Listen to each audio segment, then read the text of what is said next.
Welcome to another episode of the EntrepreNous. Today with us, I have my co-host, Lee. Hello, Lee. Hey there. And we have Rawad. Hey, Rawad. Hey everyone.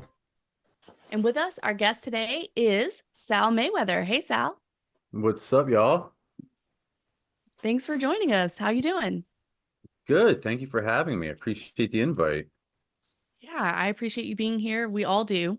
And as we talked about earlier, we want to get into what it is you do and your journey to be an entrepreneur, but also you have a unique perspective because you're coming from the liberty and truth community background, which Mm. is not that common, as you know. So, what I wanted to start talking with you to get things going is tell us a little bit about just a little bit of your brief history. I know you shared the story before of being kind of a neocon and then finding the truth movement and just a little bit about that.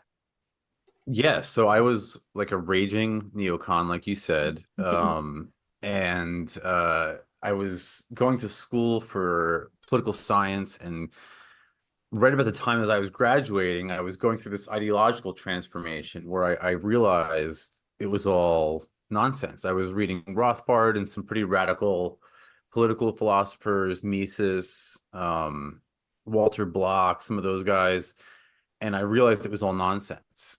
And I was sort of in this weird position where, all right, now I have this degree for this stuff that I don't believe in. I've spent all this money and all this time, and I don't even believe in it anymore. What am I going to do? So I started reading books about entrepreneurship, and that sort of like opened up this whole world for me about how you don't really need to go through the traditional 9 to 5 route, and you can sort of be like an infopreneur, I guess would be a good term for it. So yeah, I developed a following online, and there's a lot going on in my life at this time. I also discovered agorism, which is a sort of entrepreneurial focused version of libertarianism. So everything really kind of came together at the right time. I was also like investing in Bitcoin, so everything really kind of like the pieces of the puzzle really met. And yeah, it's been a crazy journey, but yeah, here I am. So what was it that got you to start realizing like the whole fallacy of the left right paradigm and realize that like I don't think I'm a Republican anymore, you know? So there's a video that I was again, I was a neocon, and I had come to this realization it was all nonsense, but I never wanted to make the step into like full on anarchism. I remember thinking to myself, like, well, if you're an anarchist, no one's going to take you seriously.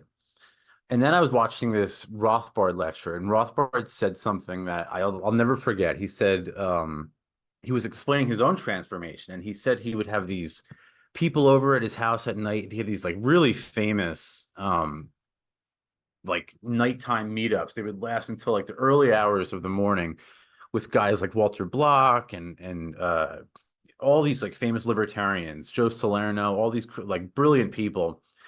And he said one time he had these people over who were like left of center, and they said something to him like, and Murray was a minarchist at this point, and they said something to him like, "Hey Murray, isn't it sort of hypocritical? What do you think about the police?" Something like that. And he said something like, "Well, of course, the government should be doing policing." And they said, "Well, Murray, isn't that hypocritical?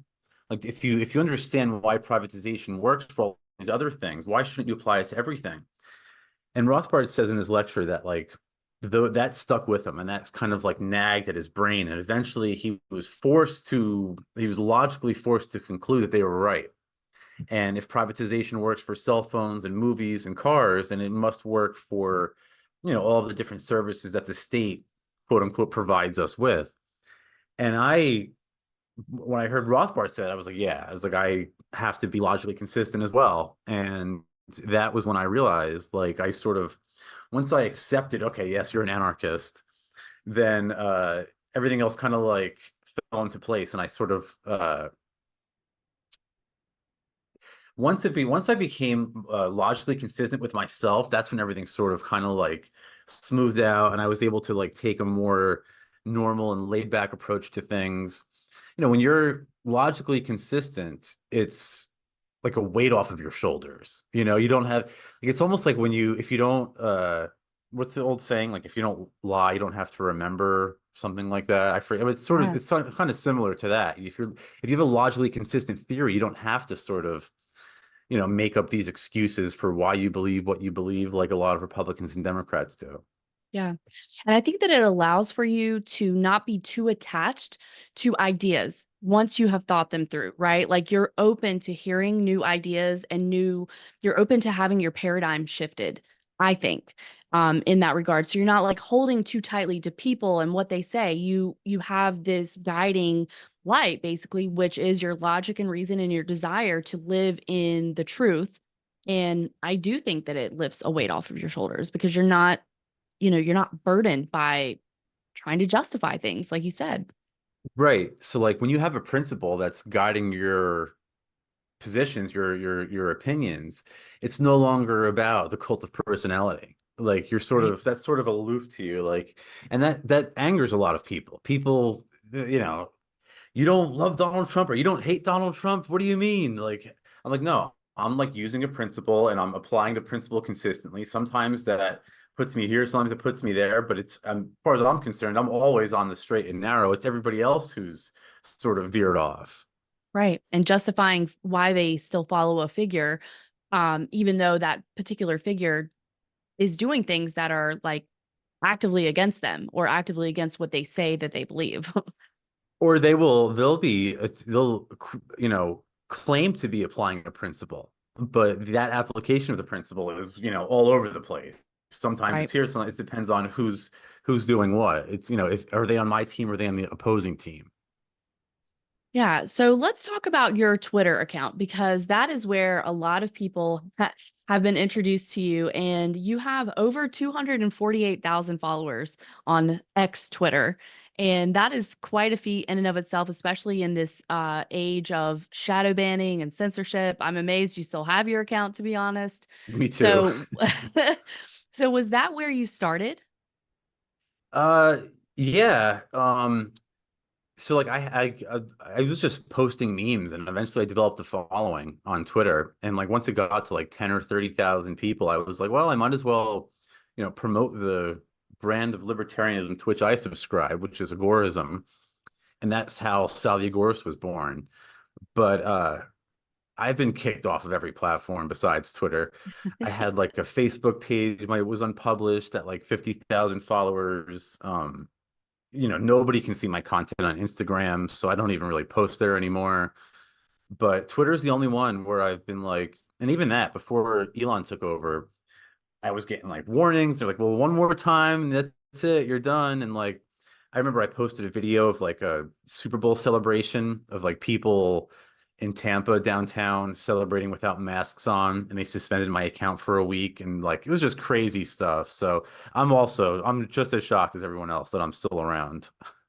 Yeah, so let's talk about memes because you have talked before, and actually, I should say that you are really my introduction into this is when I found your account and I thought it was somebody else. Like I was so clueless, I had no idea.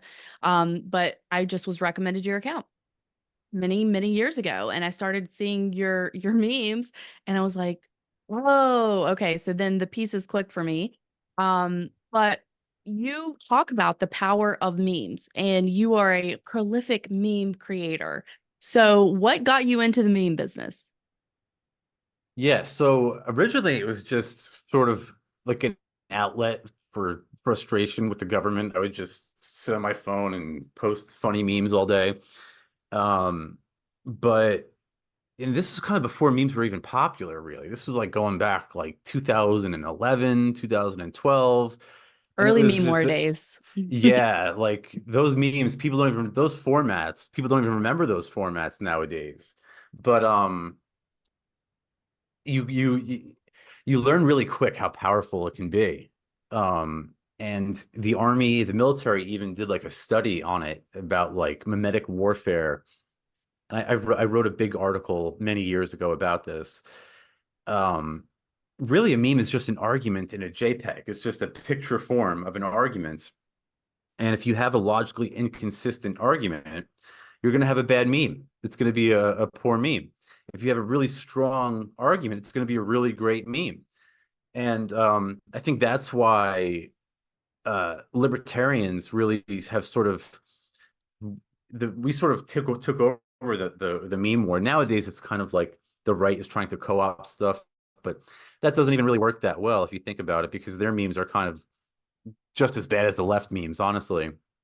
But yeah, I was sort of shocked at how powerful they could be. Then like I would get like Elon would be reposting my memes, and like the president of like Argentina, and I'm getting like, parliamentarians from England and Australia following me. And it was just kind of like, after a while, I'm like, man, these people, and they're like quote tweeting me and stuff. And I'm like, that's kind of crazy. So it is what it is, but it really did blow up a lot. And I never expected memes to be this big. Very powerful. Yeah. So, and the reason that I'm hitting on these subjects is because it's building up to, in at least in my interpretation of your journey, it's building up to you becoming an entrepreneur, right? Because it seems like once this started happening for you, that you began realizing like, oh, I can contribute writing, I can contribute my podcast, and I may have something here. So before we move on to that, I wanted to check in with Lee and Rawad and see if they had any questions on that part of things. I'm good. Okay, cool. So, uh, now correct me if I'm wrong, but I believe that you started, well, let me ask you this. Were you working a regular 9 to 5 job? I mean, were you working as a neocon while you were having this, this change in your mentality and participating in the meme wars? Yeah, yeah. I was getting my graduate degree and I was working for some company in New Jersey, and it was miserable. I hated it. It was like a wage slave. I felt like a wage slave. It was Yeah. awful. It was terrible. I couldn't stand it. And as the account grew and grew and grew, I was reading these books on entrepreneurship. And again, I was also like becoming an agorist at this time. I went to Pork Fest, where I saw how like people were demonstrating how they can live freely by using cryptocurrencies and voluntary exchange. And they were 3D printing guns, and they were growing food with aquaponic systems. And I was like, wow, this is really possible. And as I became a more dedicated agorist, I realized, well, this whole thing of infopreneurship, I could do that, right? That could be me, and I already have the following online. And one thing led to another. And yeah, I mean, I think having a following it's kind of helps a lot.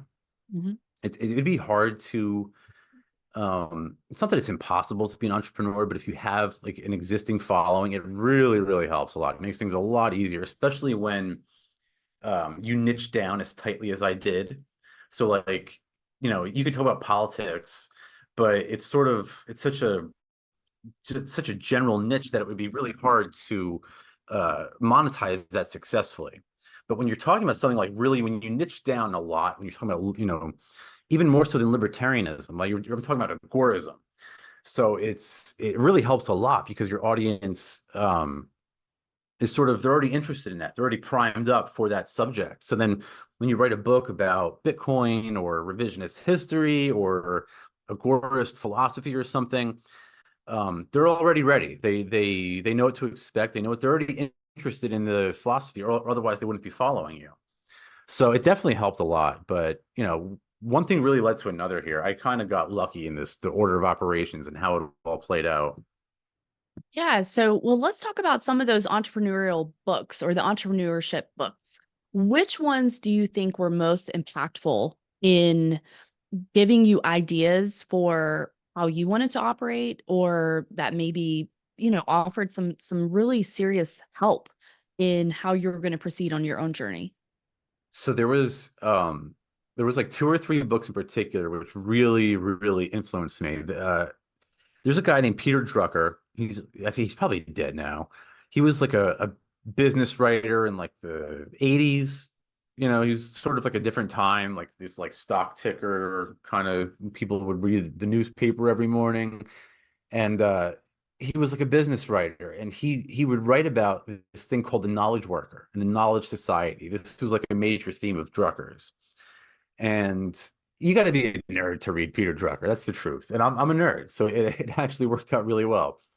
But anyway, he talked about like the knowledge worker, and he said how in the 21st century, the main commodity isn't going to be, it's not going to be like a physical, tangible commodity. It'll be information. Um, and he explained how like uh if you have a specialized information, you'll be able to make a living no matter what you do or where you are, and like by marketing that knowledge that you have that others want. So I took that knowledge, and then I started reading Tim Ferriss and the 4 Hour Work Week. And he takes like a sort of like a revamped approach to that infopreneurship. And he says, like, he sort of details everything, like how to do it. He like plays it out for you. And Drucker has these two books, The New Realities and The Essential Drucker. And where he talks about these concepts. So I was reading those two books plus Tim Ferriss, and I'm like, man, this all makes perfectly good sense to me. I already have the following. Tim Ferriss is explaining how you do this in the internet age. So he's taking these concepts that Peter Drucker's talking about 20, 30 years ago, and he's applying them to the modern age and showing you how to do them. And that's basically what I did. Is really, I just kind of followed the pattern that those two guys laid out, and it's worked out pretty well so far. Yeah, so I love to hear that. And there's definitely some people in the audience that are fans of 4 Hour Work Week. And that was something that I wanted to talk to you about a little bit later, because I do want to discuss work-life balance as an entrepreneur. But before we get there, I wanted to ask, as far as entrepreneurship being an option for you or being on your radar, did you grow up in a super rich family and have a business handed to you? Did you grow up with entrepreneurs who instilled that value in you? What was that like? No, no, we were poor. We were like poor, poor. We were like dirt poor. And my parents were always fighting about money and stuff like that. And I was like, I don't want to live like that. I never want to live like that. And when I got older, it's really not even about money. And this is one of the points that Tim Ferriss makes. It's not about money, it's about lifestyle design, right? So it's like, Saifedean Moose, who I'm not the biggest fan of his opinions on cryptocurrency, but he's got this book, The Bitcoin Standard, and he makes this one point that I really love, where he says the only resource is time. Everything else, all other resources can be converted from time, right? So if you have time, you have everything else. So, and Tim Ferriss makes a very similar point, how it's like, it's all about time, and like the more time you have, the more free time you have, the more rich you actually are. um you could make $1 million a year if you want to go work for some corporate office in Manhattan, and you don't have any free time. You work from 6 a.m. to 11 p.m. But who wants to live like that? You're already dead. You're already dead at that point. You have no time to enjoy your life. So the lifestyle that I've designed was one that was sort of based around the idea that if you do something you love, so you do something that you enjoy, and I love to talk shit about politicians, then you Yeah. don't actually feel like you're working, right? You never actually feel like you're working. And when you're, in your free time, you're doing stuff you enjoy. So it's like, you don't feel like, I don't even know how to describe it. You don't have that sort of, uh, like when you're working a 9 to 5 and you're like a wage slave and you're just mired in that existence, it feels like you have a ball and chain dragging behind you, and you're just waiting for Friday at 5 o'clock, and like you're already dead at that point. You're already dead. So to me, it was like I was really focusing on the time and trying to gain as much time for myself as possible. I didn't want to wake up when somebody else wants me to wake up, and be where someone else wants me to be. If I wanted to be at the beach, I'm going to the beach. If I wanted to go to London, I'm going to London. Like I wanted that sort of lifestyle, and that was sort of the finish line as far as I was concerned. Yeah. So, and I do want to get a little bit more into that a bit later, but how do you structure your day? But before we do that, I wanted to start talking about where did you first start making money using the information like we were talking about, that you were able to start seeing like, I actually can do this, because you have written a lot. You have 3 books. We're going to put the links in the show notes for all 3 of those. You have contributed to the Agorist newsletter. You have like a blog. I mean, you've done so much. So where did that start, and how did you start making money and realizing that this could be something that you could do? So the first thing I tried was affiliate marketing. So like I would go on social media and I still do it. I mentioned things like fluoride filters or 3D printers or books about libertarianism or something like that. And I started to make a little bit of money, but you don't really make a lot from affiliate marketing. And then one thing I've realized though about affiliate marketing is that it's sort of a good way to tell you what products are going to succeed and what products won't succeed. So if you have a product that does awful, if you put it out an affiliate link and you get, 10, 20 clicks, probably best to forget about it.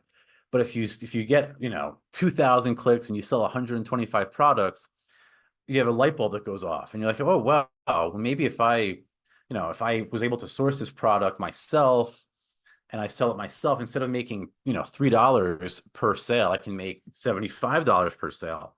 And that's sort of how I got into the 3D printer business.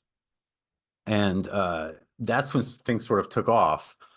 And then, of course, I have Agora Threads, which, again, I would be posting like affiliate links to like a funny T-shirt or something like that. And I'm like, well, instead of making, a couple cents, a nickel or a dime or a quarter, I might as well try to make, $5 off of a T-shirt. And so it started with affiliate marketing, but then eventually, like, I sort of branched off into my own stores and, I was, buying stuff from China, from these giant factories and print on demand clothing and stuff like that. But it all started with affiliate marketing. It's the simplest place to start because Amazon, they have a great affiliate program. You can sell anything that they have on their platform and they sell everything. So whatever your niche is, it kind of works out well. And they also have like there's different kinds of affiliate marketing that they offer. One of them is like banners. So on my blog, I would like write a blog post and I would get like, 30,000 people who read it. And I would throw in like banner ads for Kindle Unlimited and Audible and whatever. And then you start to get bounties is what they call them. And everything adds up. So you start to realize what works and what doesn't work. Yeah. So how long did it take you to transition from being the wage slave to fully working for yourself?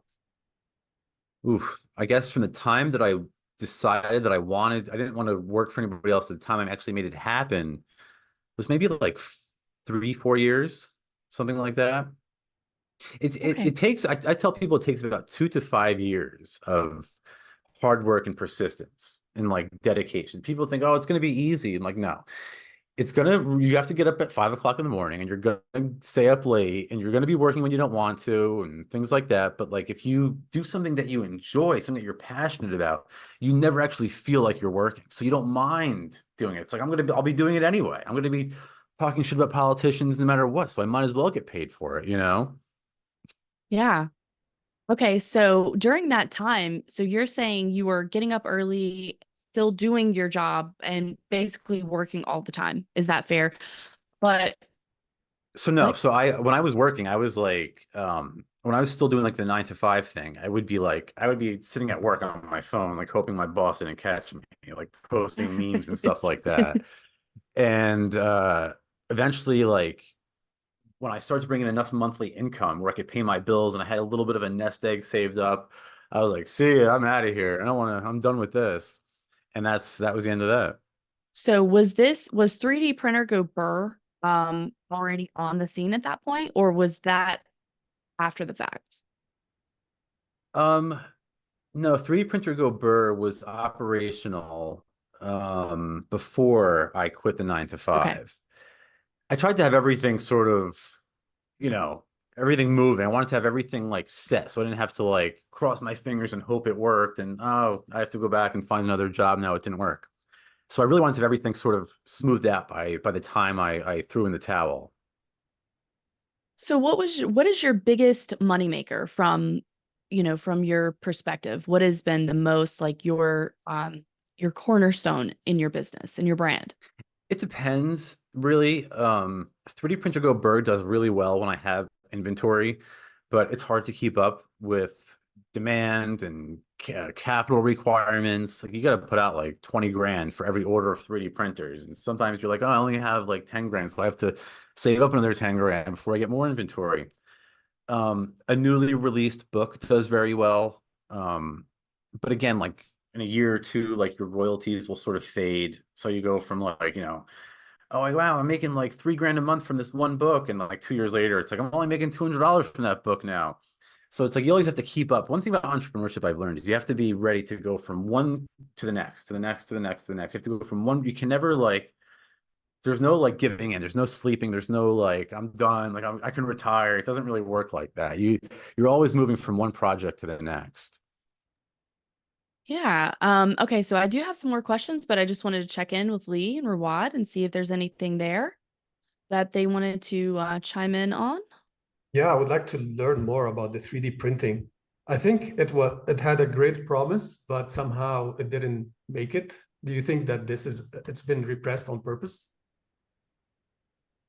Um, no, I don't think it's been repressed necessarily. I think the ultimate dream when we started, when I say we, I mean like when libertarians really got into involved in 3D printing around like 2013, 2014, the idea was we thought, and many of us still believe, that the ultimate goal would be to have a sort of factory in your basement. So, like, in other words, everybody can have their own factory in their own house. We could sort of decentralize. It sounds utopian. We could sort of decentralize the manufacturing industry entirely. So rather than having to go to Walmart for some object, you could just download the file and click print, and then, an hour or two, it's waiting for you in your workshop or on your desk or something like that. That's still the goal, but uh,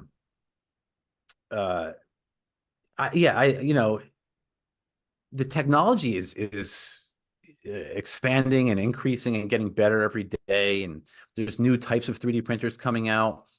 And I would say that in terms of gun rights, we are now at a point where the debate is over. Like we're 3D printing rocket launchers now. We're 3D printing grenade launchers. I mean, they can write whatever laws they want, but as long as I have a 3D printer, they can't stop you. And that's sort of that's sort of my selling point. And you're right in a sense, because within the last 12 months, states have begun, at least in America, they've begun passing laws where if I advertise 3D printer go burr, in other words, if I tell people, yes, hey, look, you can get around gun laws with this, and then somebody goes and commits a crime, so the state of California now can sue me. Mhm. So that's the new trend that the government is using to push back against this technology. But in America, we have these guaranteed rights where you have the right to build your own firearm, and that's a constitutionally protected right. So as long as that right is still in effect, you can 3D print your own gun. I just can't tell people in California that. So that's really the only give and take. But I'm not. I think the technology has progressed. Um, I think it will only get better.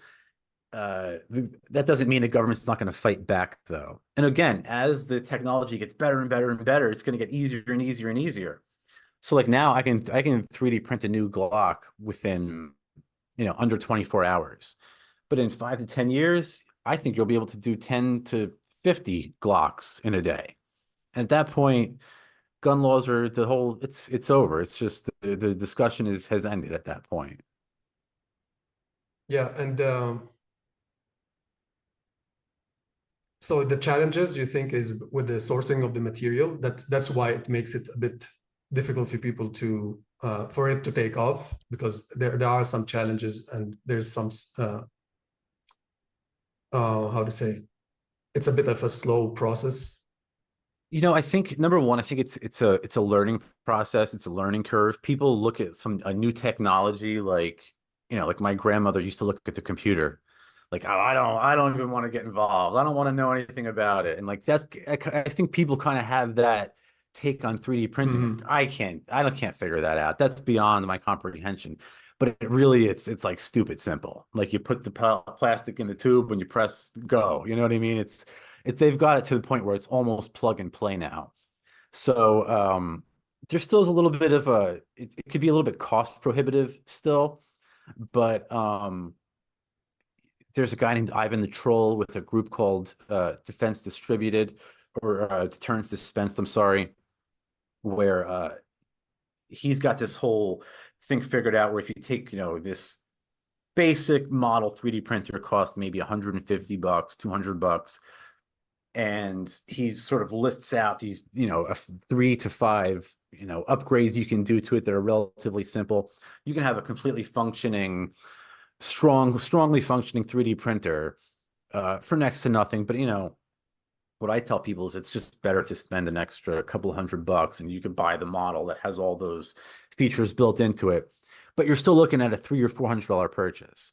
So for some people, it could still be cost prohibitive, but I think that it's like anything else. As time goes on, that price will become more and more accessible. Yeah. And for someone who wants to start a business, can you how can you monetize 3D printing? You're selling the printers, or you're using it for other stuff as well? So I'm selling the printers and the supplies to people who have been disarmed by politicians. So I'm shipping these to gun-free zones. It's my number one client are these people in blue states. If you look at like a map of where we ship to, it's all California, New York, Washington, all these places. We do ship to, southern states and western states and stuff like that. But a lot of it is to gun-free zones. That's the truth of it. And a lot of it is for cryptocurrency because you can't trace these transactions, or they're more difficult to trace. We did open up, I try to open up shipping to oppressed peoples. So like when there was a coup in Myanmar, we opened up shipping for Myanmar. And all of a sudden you start to see 3D printed rocket launchers in Myanmar. And they're shooting them at communists and stuff like that. And that's the whole point. That's what we're trying to do. I was working with someone here in Florida to try to, there's like this sort of underground group of Cubans who are kind of communist Cuba. I'm like, hey, I got some old 3D printers laying around. If you guys want to, you might have to fix a couple things, but they're all yours. Ship them to Cuba, see what you can do with them. And there's a long history of agorists moving guns into these gun-free zones, especially these communist countries. Karl Hess, one of the most famous agorists ever, once airdropped pistols into Havana, Cuba. So we're operating in the same tradition that we always have been. And the idea is to bring more freedom and liberty people. And to me, 3D printing is just an avenue to do that. If I thought that you could increase liberty by selling, whatever widget I could, that's what I'd be selling. 3D printers to me is just, a means to an end. Now, that being said, there are people who have 3D printing businesses, like what I do for Agorism in terms of infopreneurship. There are people who do that for 3D printers, like the 3D Print General, who's got a great account. He's always 3D printing really cool stuff. Like he just 3D printed a basketball and it like bounces and everything. It's really cool stuff. There's people who do prototyping. So like if you have an idea for an invention, you can send them the schematics and they'll, print you up a quick model. We don't do stuff like that because it's just easier to not have like a workshop, and it's just less overhead for me. But we do get requests like that all the time. And I always refer them to other folks and stuff like that. Yeah, and I believe you can also send the designs themselves, right? Like whatever you Yeah, design. yeah. Okay, Yeah. So I can like write up a file and send it to you. And of course, that's how we proliferate these gun files. I got to say, on a different note, before the show started, I was talking about how I come from the lowest strata in society, poverty level, and how crushing it was for me because I was constantly working, had no free time. And I literally have PTSD from all the insane years of working that sort of thing. So I can relate to coming from the dirt poor thing. Yeah, that's me. You know, it's horrible because you get stuck into a certain kind of psychology at that point, and you have escaped that. So could you build on that and share that with people to kind of help Of people understand a bit? course. Thank you.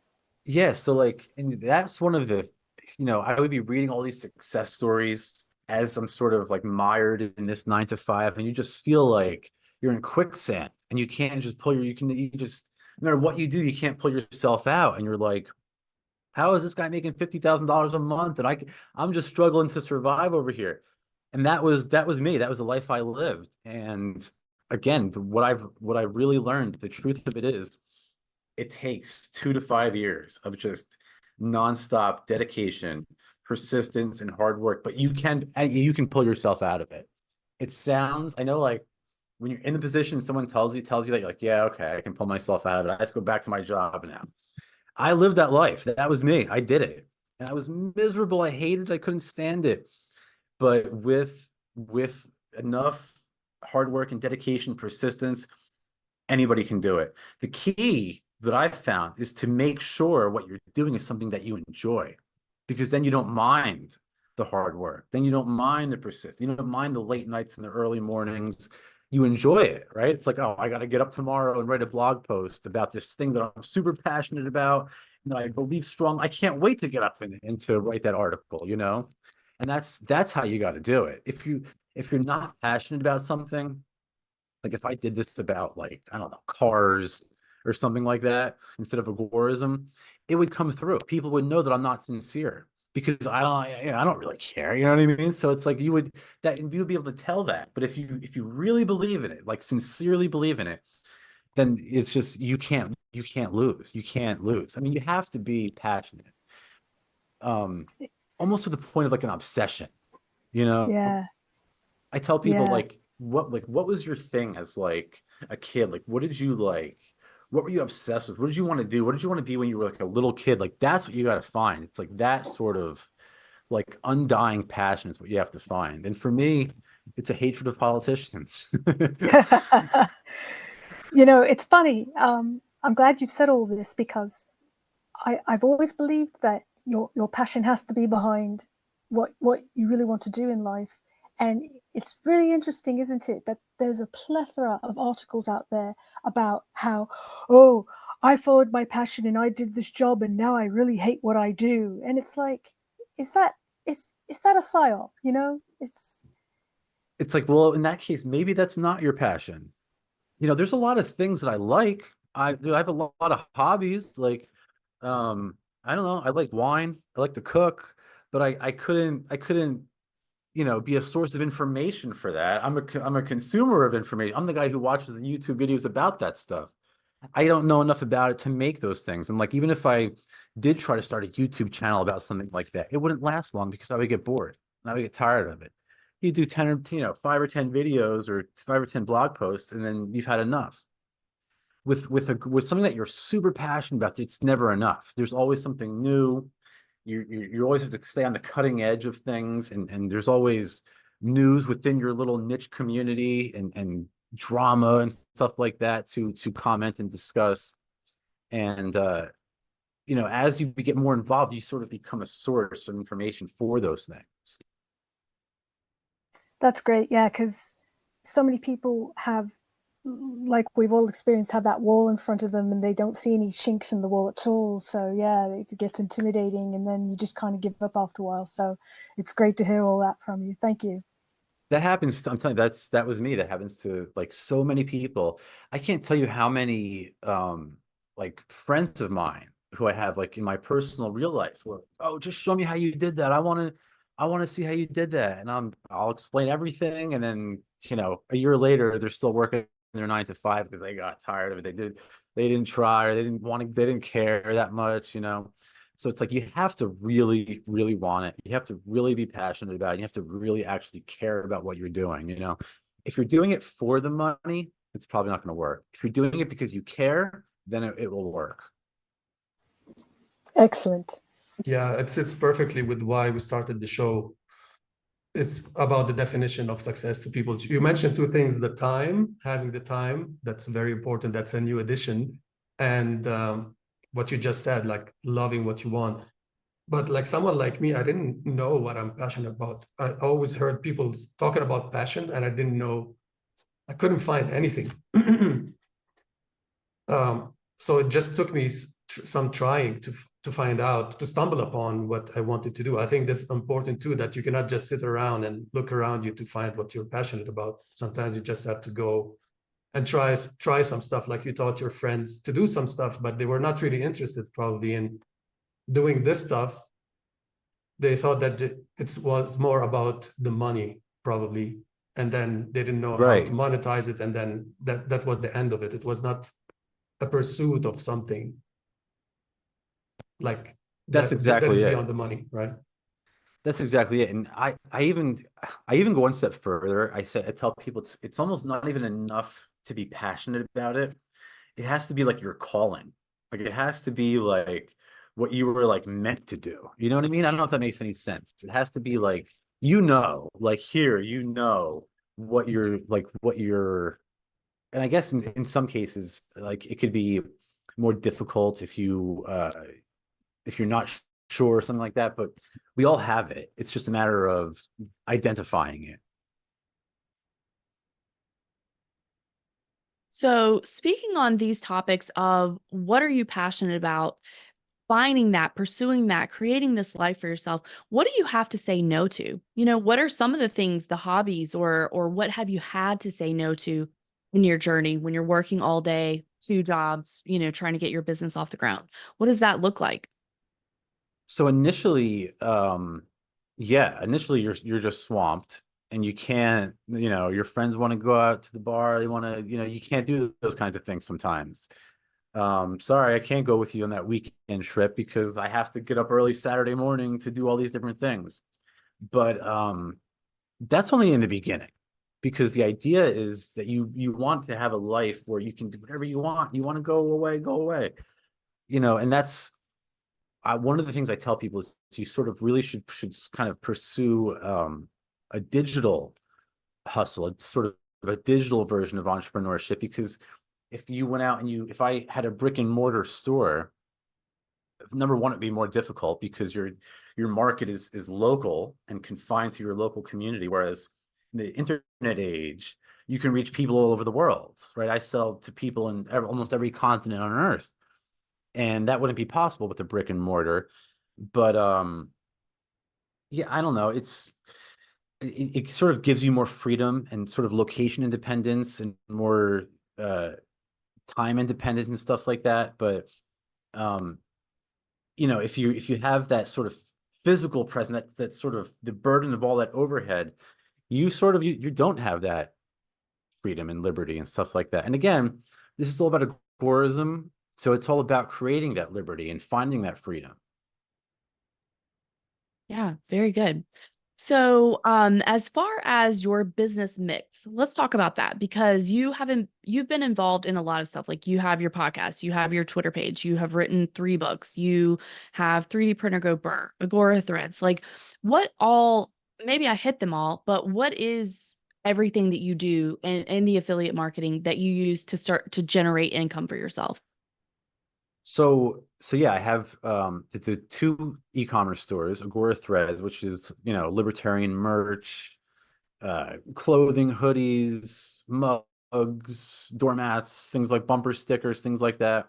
And and I also have 3D Printer Go Burr, which obviously we discussed. And in terms of e-commerce, like your busy season is right before Christmas, your slow season is right after Christmas. And so I've got that. And I also do affiliate marketing, which is sort of like, again, sort of subject to the same calendar. Now, that Elon has monetized Twitter, I have an additional source of income, which has been really nice. So now I get like these he sends like 3 checks a month. You get 1 for your subscribers and like 2 for ad sharing revenue. And let's see, what else? What did I miss? Affiliate marketing, the 2 stores, social media. That's basically it. Oh, and the books and book royalties, which is nice too, because that's another, you get like like it's like the 3rd week or 4th week of the month, Amazon sends out royalties, but you get paid for like 2 months ago. So like the Mhm. books I sell in March, I won't actually get paid for until the end of May, which is kind of weird, but that's how Amazon does things. Um, so yeah, that's basically my entire hustle right now. I am working on putting together a course for agorism, like a whole school of agorism, where there's going to be 4 different classes, and one of them will be on entrepreneurship. And I'm expecting that should do pretty well. Probably won't be ready until like summer, maybe a little bit before that. So I'm working on that now, and that's taking up a lot of my time. But I'm pretty sure I think I checked all the boxes there. Okay. Yeah, and that was going to be, I actually wanted to talk about teaching because you had done a course with Thaddeus Russell, correct? Was that your first foray into teaching this type of material? So I was supposed to do a course with Thaddeus. That never actually panned out. Oh, okay. I did do a couple classes with Live Free Academy with John Bush. We were Yeah. teaching people how to use NFTs and how to create NFTs and stuff like that. And that worked really well. And people were super excited about it. So I figured that maybe I should throw in a class about that too. And we're going to do how to become your own bank. And when I talk about cryptocurrency, we'll talk about NFTs and stuff like that, and how we can use them to create more freedom and liberty, because they're not just pictures and stuff like that. So that was really my first introduction to um, like online education. And John does such a good job with it. He really is. Just Live Free Academy is fantastic. But he has a much smaller following than I do. So it's like, well, he's doing great with it, and he's changing people's lives with like 10 or 15,000 followers. So, it's 250,000. Maybe I could reach even more people and turn even more people on to the Agorist lifestyle. The thing is, Ashley, people will say to me, okay, Sal, you hate these politicians, but what's your big idea? And I say, oh, agorism, check out these books, blah, blah, blah, blah, blah. They never read the books. You know what I mean? So if I can actually like sit down with them and show them, here's how you become your own boss. Here's how you remove yourself from the debt slavery that the Federal Reserve has imposed upon you. Here's how you actually can get free. Then I think I can have an even greater impact, because it's liberty and freedom is not something external, it's internal, right? This is what a lot of people get wrong. It's like they focus on, how can I free the rest of the world? How can I show everybody that they should be free? It's like, worry about yourself, free yourself first, and other people will follow by example when they see it works for you. So that's what we're sort of hoping to achieve there. Yeah, that's very exciting, and that does answer one of my questions of what's next for Sal. So, we'll definitely be looking forward to that, and maybe we can talk to you about that once you have that Oh launched yeah, and for sure. once you get it going. That would be amazing. So, one thing I wanted to ask you about is as far as, ethics in business, right? A lot of people are willing to compromise their personal ethics in order to attain X, Y, or Z, usually money. In your journey, have you ever been faced with an ethical quandary or a time when you could have gotten an upper hand by not following your ethical code? So all the time.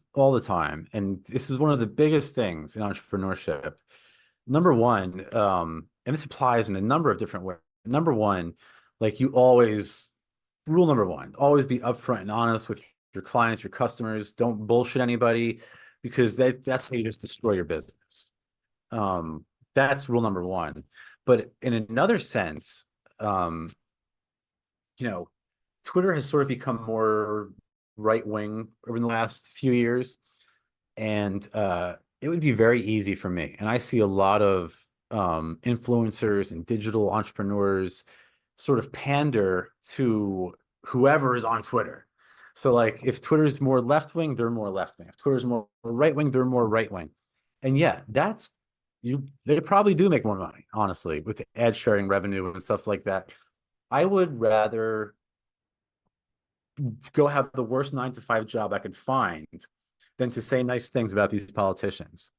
I'd rather be homeless and living on the street than to go that route. So I won't do it. And that has cost me a lot of money. Every time I talk shit about Donald Trump, I lose like 100 followers. I Yeah. don't care. I will lose all 250,000 before I say nice things about these people Yeah. because I Stay don't mad. believe it. Yeah, exactly.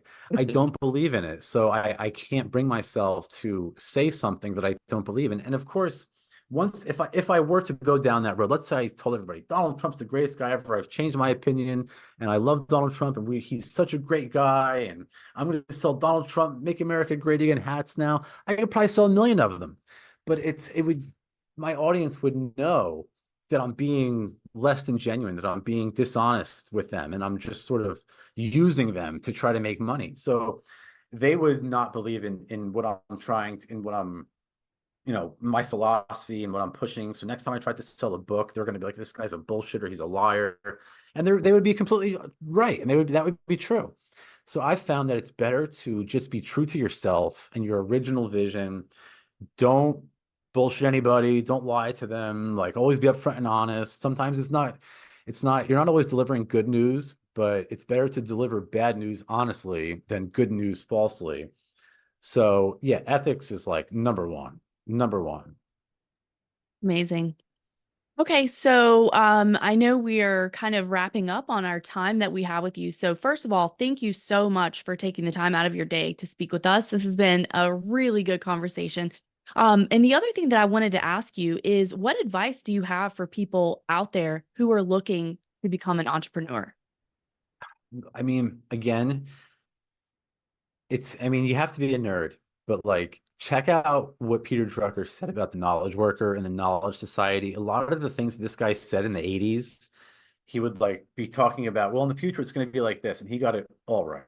He got it like all right. And um, again, the number one commodity, yeah, you could sell, steel, wheat, grain, iPhones, cars, things like that. And you could probably, if you're good at it, God bless, if that's what you're into, you can make a good living, and that we need people to do those things. But what I'm saying is it's about lifestyle design. And in order to do that, you want to have as much freedom and personal time and liberty as possible. You don't want to dedicate your time for somebody else. You want to be able to spend time with your family, doing the things that you enjoy, doing things that you love. And to do that, you really need to have like a sort of digital hustle, I think really helps, as opposed to that brick and mortar local presence. And it has to be about something that you're passionate about. So like if you can do those three things, like have a digital hustle, be passionate about it, and focus on infopreneurship, you really can't lose. There's something that everybody knows about that you're an expert on that I don't know anything about, or I don't know as much as you about. Every single person on earth has like something that they are more in tuned about than others are. Find what that is. And there's people out there who want to know about it. And they're willing to like click on your blog post, and they want to read your stuff and they want to know about it. So like put that information out there and see what happens and run with it. Awesome. Rawad, Lee, any final thoughts here? No, it's been great. Thank you, Sal. Yeah, thank you. Yeah, thank you so much. And funnily enough, you ended up answering my question. I had a question about what do you think about services over selling a physical product, for example, but you really answered that in the final section. So I really appreciate that. Yeah, I think a lot of people are going to really appreciate this. Thank you. You got it. Yeah, of course. There's a lot of people, as a final thought, there's a lot of people who do the digital hustle, but they do it instead of providing like a product or a good, they do like a service. Like there's freelancers I know out there who like they make great money and they travel the world and they just like write blog posts, or they like to write. So if you have a website, you need a bio, they write that, and they do just as well as people who are pushing physical goods and products. Amazing. Okay, well, where can everyone find you? So I'm on all your social media. I'm probably shadow banned or blacklisted for most of them. You can definitely find me on Twitter at Sally Mayweather. Sal The Agorist is my website where I try to sort of have everything sort of centered around there. Also Agora Threads, 3D Printer Go Burr, and I think that's basically it. Check out the books, the American Experiments, Anti-Politics, and the latest one, which is like a monogram. It's a much shorter book. It's called Three Books That Changed the World. Wonderful. And all of those are going to be listed in the show notes. All of the ways to contact you, your Twitter and all that good stuff will be there. So for the EntrepreNous, I am Ashley and signing off for me, Rawad, and Lee. Sal, thank you so, so much for your time. It's been really great. We really appreciate it. Thank you, Yeah. guys. Thank you. Thank you.